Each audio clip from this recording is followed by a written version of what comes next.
Who knows what's going on is to flip that chart. I mean, honest to goodness. Oh yeah. I tell you, have y'all had this talk before? And you're recording this, so that's to be used at some point against me. But seriously, this is the one thing I've learned about frontline patrol. They know more about what goes on in this city than I ever dreamed of. And as you go up, it's the same way. So this is our front line. This is our best defense. And this is where it's valuable. There's non-ranking out there in the ditch every day making it happen. And they do a phenomenal job. You can see, again, we're probably a lot like you guys. Permanent shifts, we don't rotate. I don't know how many of y'all do that, but this rotation, what we found out with our folks was killing them. Physically, it was demanding. Mentally, it was tough. And they're just constantly getting used to a new sleep pattern, so we made everything permanent. Each one of our rotations has traffic officers, K-9 officers assigned to it. These guys run a take-home car program. A lot of in-service training for them just to stay up on the time.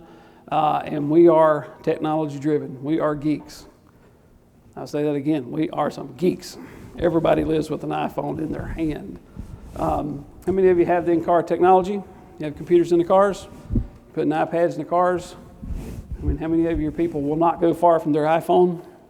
We are getting so roped to these. But one thing that we've tried to do, and this is where I was picking at you for taking our IT guy away from us, is how do we make the job easier through technology? We're T&E body cams now. How many of you are running body cams on your staff? Yeah, that's a pain in the rear end. 400 different brands and everything else. Matter of fact, we called Mike over in Pineville, talked to him and Rob about what's going on. But the technology is ever evolving, it's ever changing, so that's something we've always got to be somewhat mindful of. CID, Rick Stafford, some of you may know him, is over that again. Pretty traditional in what we do. Within CID, you have the criminal investigation side and vice narcotics, all under that together, along with the crime scene investigators.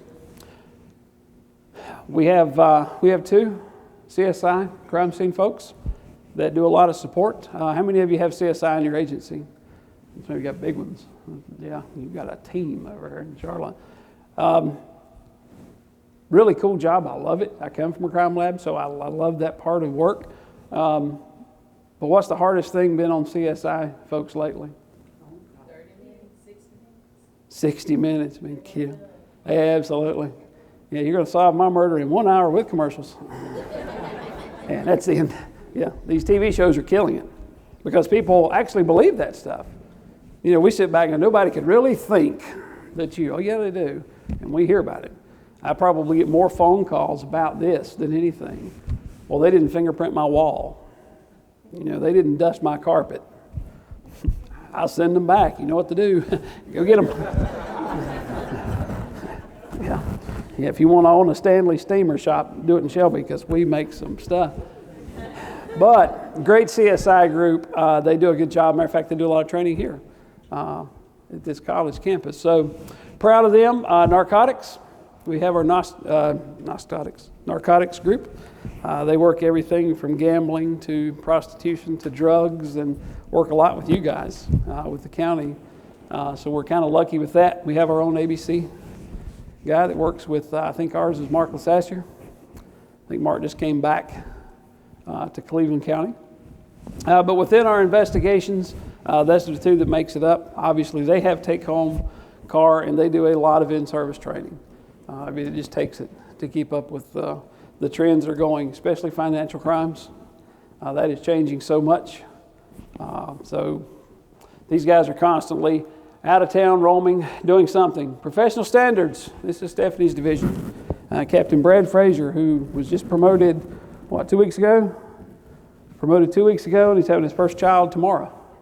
So, yeah, he's tore up. He hadn't had a color in his face in 2 days.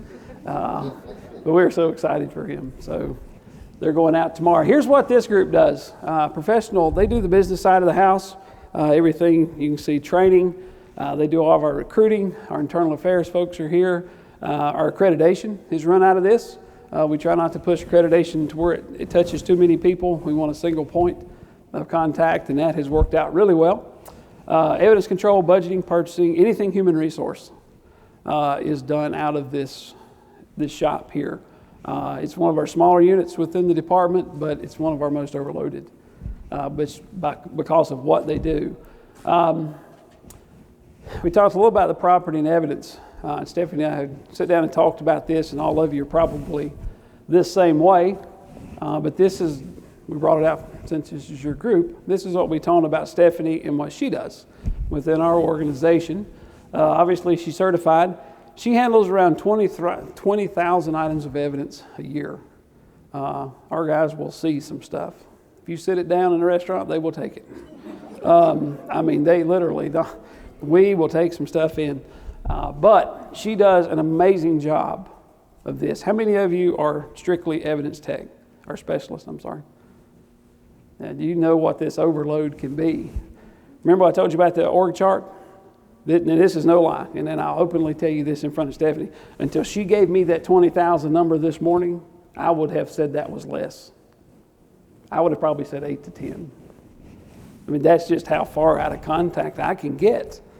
So I'm going to tell you, go back to your chiefs and your sheriffs and say, by gosh, this is what I do. And then next month do the same thing, because we'll forget, because we are like that.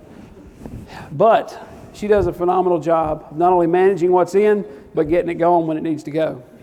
It's either destroyed, it's sold on gov deals, or it's sold and sent to the school board. So she does a great job. Guns, do you have a problem with guns? Hey, man, yeah.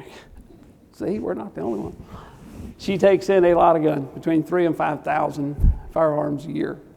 And they keep changing the rules on that. What you can do with them, how you can do it, and things like that. So it's constant. This is why I think what you guys are doing is phenomenal, because you're able to stay up on top of that type of stuff. So very good with that. And we do a lot of internal auditing within our property room. Not only do they do it within their unit, we do a couple times a year to where it's, I'll pick somebody from the agency that will go and do it. And then we have what's called the surprise inspection, where I get people from outside that come and do it. So if something happens, somebody raises a question, we're starting to throw file folders down. The minute they show up and go, we want to audit, no, here it is. I'm going to lay it out for them. So here's where we have double checked. I told you Brad just got promoted up in this division, so we had a new lieutenant come in and also a new sergeant within there. Because of that, they've got to go through now and do a room inventory, which they're all really contemplating alcohol. But that's going to take a while. So, but anyway, she does a phenomenal job with this, of babysitting all of us and what we do through. Communications, told you we have comm center records. Terry Grayson is over that. This is a little about ours, probably no different than yours. We are 24/7. I know some comm centers run until a certain time at night and they switch it. We don't do that. We have actually 2 PSAPs in the county, ours in the county. Kings Mountain has one as well. So there's 3. But we're kind of switching off with the county a lot. 2009, we had to completely remodel. One thing about technology is it changes. So we had to go in there and just redo everything in the communication center. We did move into the wireless in-car technology. So the officers now can do the reports, hit send, and they're done. It goes to a supervisor. How many of y'all do that? Pretty common. It's the coolest thing in the world. I love the computers in the cars, but they were touchscreen, right? Y'all have the touchscreen in the cars? We learned out something really quick. Do you know what the number one pastime for a cop is at 2 o'clock in the morning? Solitaire. Yeah. And I can say that with some sense of accuracy, because we put a new fleet of computers in the cars and there were scratch marks on the screen. And it looked like a rabid raccoon got in here. But when you looked at the marks, it was a solitaire game. Some genius with a knife, I'm glad this is recorded, some genius with a knife was playing solitaire. And they thought, isn't this touchscreen cool? Watch this. But we couldn't figure out what it was till you bring a solitaire game up and the cards were right behind the lines. So, gotta love them. And we give them guns. But anyway. But the in-car technology has been great. We're converting over to iPads, or to tablets rather, I won't say iPads. So if any of you have any experience with tablets in the cars, please let us know. That's going to be interesting to see. Communication, all of our 911 calls, walk-ins, they handle our records management system, our RMS. We are with OSSI SunGuard. That's who handles all of our records. I know y'all are with them now. Y'all getting ready to switch, aren't you? Yeah, that's going to be fun. Yeah, it's too much work. Where's that with them? All 911, and everybody in this division is civilian within that. But this whole group here are the people you never read about in the paper. You never hear about them. That's exactly right. Yeah, you drop a call, you mess something up, you forget something, lose whatever. Now we're going to the front page of the paper. So we try to make a concerted effort on this to really get them some publicity, to get them talked about, and let people know when you make that phone call, this is your gateway right here. You know, the cop's great. The cop can't do nothing without somebody answering that telephone. They're not going to get there unless somebody answers that telephone. You know, and what we found out when we invested in those folks, because if that's the first call coming in, how can they turn a situation? Absolutely, they can turn it back. Yeah, you get a telecommunicator who answers, you know, what? It's just went south. I'm telling you, it happened. You know, they can turn this thing south in a heartbeat. But you get somebody who's that helpful, calming, the officers got a little bit better. We've always told the officers, tick anybody you want off but the telecommunicators. They can make your life rough. They can send you to some really weird stuff, and they can really tick some people off before you get there. They've just not learned this yet. But great group of folks. That's kind of nutshell about the department.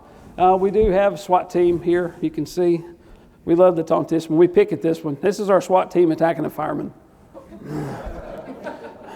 Anybody married a fireman? I usually check that first too. But yeah, we have a good time with that. We do have SWAT team. It's not full time. It's part time and on call like most others. All right, a little about our department. We've said this from the get-go. We are different. We never said we were the routine, normal, everyday cookie meal police department. I'm just not a fan of that. I don't like stagnant. I don't like doing the same thing over and over, and I don't like doing things because that's the way we've always done it. I think you got to be a little bit different. You got to get a little outside the box. So, with that said, our philosophy will kind of tell you some of that. Customer service, huge. You heard me talk about Walmart a little bit ago. We really push the customer service side of the world. Why is that important today? Why do you think it's important that customer service be really harped on today? Community will help you solve crimes. Community will help you solve crimes? Absolutely. What else? Why is that so important today? Say stand behind you when things go bad. Stand behind you when things go bad. How many of you watch 60 Minutes? You ever heard of a place called Ferguson? Can Ferguson happen here today, that quick? Charlotte flirts with it. I mean, really. And that's because you're that big. And that's the bad part. We're all victim. We just did, our last crime stat was about Ferguson and what we could do. And that's why we're pushing customer service and body cams. Those two things have gotten big. You've heard me talk about our staff. Our best resource we have ever had and will ever get is our people. They do a phenomenal job of making sure that we do have people that will help and that we do stay out of the news. We take a stance that the police department alone cannot solve crime. We can't be responsible for it. Kind of took a beating on that one for a while until I got a chance to explain it. But how many times do we go to neighborhoods, do we go to deal with things to where it's, well, what are y'all going to do? You know, that is a lose-lose situation. So we started making an effort. How do we get everybody to have some ownership in this? And I'm going to show you a way in just a minute. Proactive versus reactive, you've heard that. We take a problem-solving approach. The do it, don't talk about it approach. Can't stand to hear this when people will promise you the world. Yeah, absolutely. We'll take care of that. My people will take care of that. Two problems with that. One, I hate the term my people.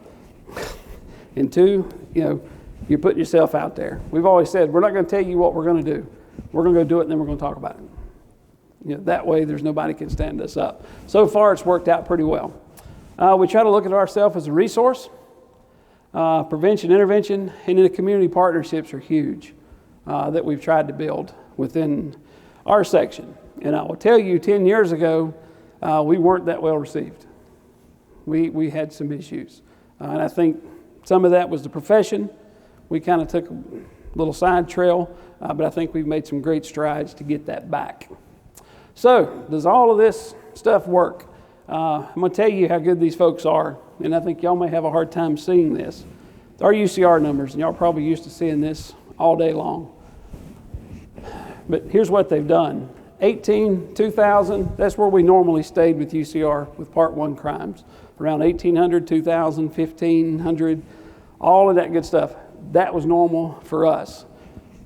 Last year, our folks turned in 777. Now, normally when you see that significant of a drop, you've either changed the way you reported things or you've had a population decrease. You've shrunk your size. We grew. We report the same way we've always reported. But what our folks have done is got out and they've put some of this thought to work. And it has made a huge, tremendous movement. I can't say enough about what they've done. I can tell you a lot of what they've done, very similar to High Point. We use a lot of the tactics, a lot of the same tactics, but we're just like High Point in some respects in that we become model programs, best practice. And that's not because I can tell you of anything that I did. It's all these folks and what they have done on the ground. So it does work. There's some of the keys. We've talked about this before. I think we've already hit it. We push this a lot. With getting out in the cars, hit the community. We're going to be data-driven. How many of you run data-driven agencies? Anybody? Crime Stat and all that good fun stuff? Yeah, it has its place and it can work. We do a lot of that. Outside the box thinking is huge. One thing I found out, where do the best ideas come from? Where would you think?